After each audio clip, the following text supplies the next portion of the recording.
ဒီနေ့ကတော့ပဲခူးမြို့မှာရှိတဲ့လွန်ခဲ့တဲ့နှစ်ပေါင်း450ကျော်ကဘရင်တော်မင်းတရားကြီးတည်ထားဖို့ပဲခဲ့တဲ့မဟာစီရီကိုတွားရောက်ဖို့မျိုးလဲပတ်မှာပဲဖြစ်ပါတယ်။အခုမြင်နေရတာတော့ဘရင်တော်မင်းတရားကြီးရဲ့အောင်မြေပေါ့နော်။ဘရင်တော်မင်းတရားကြီးကစစ်တိုက်မထွက်ခင်မှာသူအမြဲတမ်း၅ပါးသီလကိုခံယူပြီးတော့ဒီနေရာကနေဒိဋ္ဌံပြီးတော့စစ်တိုက်ထွက်တယ်လို့ကြားသိရပါတယ်။သူအဒိဋ္ဌံပြီးတော့စစ်တိုက်ထွက်တိုင်းမှာလည်းအမြဲတမ်းအောင်နိုင်တယ်အောင်မြင်မှုရရှိတယ်ဆိုပြီးတော့ဒီတမိုင်းကြောင်းတွေရသိရတယ်ပေါ့နော်တကယ်လို့ကိုယ့်စီမှာရှိတဲ့အခက်ခဲတွေအောင်မြင်ခြင်းနဲ့ဆိုလို့ရှိရင်လည်းဒီအောင်မြင်ရနေအဒိဋ္ဌံပြီးတော့ဆူတောင်းရင်အဒိဋ္ဌံတွေပြေသွားတယ်ဆူတောင်းနေအောင်မြင်ပေါက်ရောက်တယ်လို့သိရပါတယ်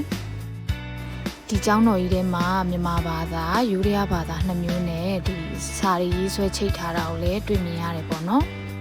တကယ်လို့ကိုကပဲခူးရောက်ဖြစ်ခဲ့တယ်ကို့မှာလည်းအခက်ခဲတွေရှိတယ်ဆိုရင်ဒီအောင်မြင်မှုမဖြစ်မနေသွားပြီးတော့အဒိဋ္ဌံပြုတင်ပါတယ်မဟာစီရီတော်ကြီးကပဲခူးမြို့မှာရှိတဲ့ရွှေမုံထောဘုရားပြီးရင်ဒုတိယမြောက်မြန်တော်အမြင့်ဆုံးဒုတိယအကြီးမားဆုံးစီရီလို့သိရပါတယ်။စီရီရဲ့ဒီဧကအရန်ကျဲတယ်ပေါ့နော်။သူကဧက60ကျော်တယ်ပြီးလို့ရှိရင်မြန်တော်အမြင့်ကပေပေါင်း333ပေမြင့်တယ်လို့သိရပါတယ်ရှင်။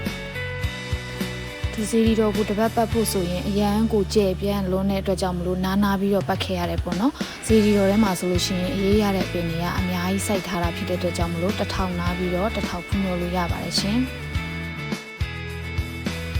ဒီစီရီတော်ကြီးထဲမှာဆိုလို့ရှိရင်တချို့တွေကဒီညောင်ပင်ဒိဋ္ဌံတွေပေါ့နော်အဲ့လိုအဒိဋ္ဌံတွေနဲ့ပြုတ်လုပ်ပြီးတော့အဒိဋ္ဌံဝင်နေကြရလည်းရှိတယ်ဖះကအရန်တိတ်ဆိတ်ငြိမ်သက်ပြီးတော့အရန်ကိုအေးချမ်းနေပေါ့နော်ပဲခူးရောက်ရင်တော့မဖြစ်မနေဝင်ရောက်ဖူးမြော်တင်တယ်လို့ထင်ပါတယ်ဒီမဟာစီရီတော်ကြီးဟာဆိုလို့ရှိရင်ပဲခူးငလင်ပေါ့နော်1192ခုနှစ်ကစုံလဆန်း9ရက်မှာအကြီးကျယ်လုပ်ခဲ့တဲ့ပဲခူးငလင်မှာမြေခသွားခဲ့ရတယ်ပေါ့နော်မြေခပြီးတော့လူသူအရောက်ပေါက်တယ်လည်းနေသွားခဲ့တယ်အလူရှင်မရှိဘဲနဲ့နှစ်ပေါင်း150ကြာမြင့်ခဲ့တယ်ချုံနဲ့ပိတ်ပေါင်းနေနဲ့ဖုံးအုပ်ပြီးတော့လူသူရောက်ပေါက်နေသွားခဲ့တယ်ပေါ့နော်နောက်ပိုင်းမှာတော့1268ခုနှစ်မှာဒီပဲခူးကရှိတဲ့ပွဲစားကြီးကနေပြီးတော့မှပြန်လည်ပြုပြင်မွမ်းမံပြီးတော့ပဲခူးသူပဲခူးသားတွေအားလုံးကလည်းလူမျိုးတွေထည့်ပြန်လည်ပြုပြင်မွမ်းမံတော့မှဒီနေရာကလူသူအရောက်ပေါက်တွေပြန်ရှိလာပြီးတော့ဖျားဘူးတွေနဲ့ပြန်လည်စီကားလာခဲ့တာပေါ့နော်ကဲဒီနေ့ခီးစဉ်လေးကတော့ဒီလောက်ပါပဲရှင်နောက်ဗီဒီယိုလေးမှာအသစ်တွေနဲ့ထပ်လာခဲ့ပါမယ်ဘိုင်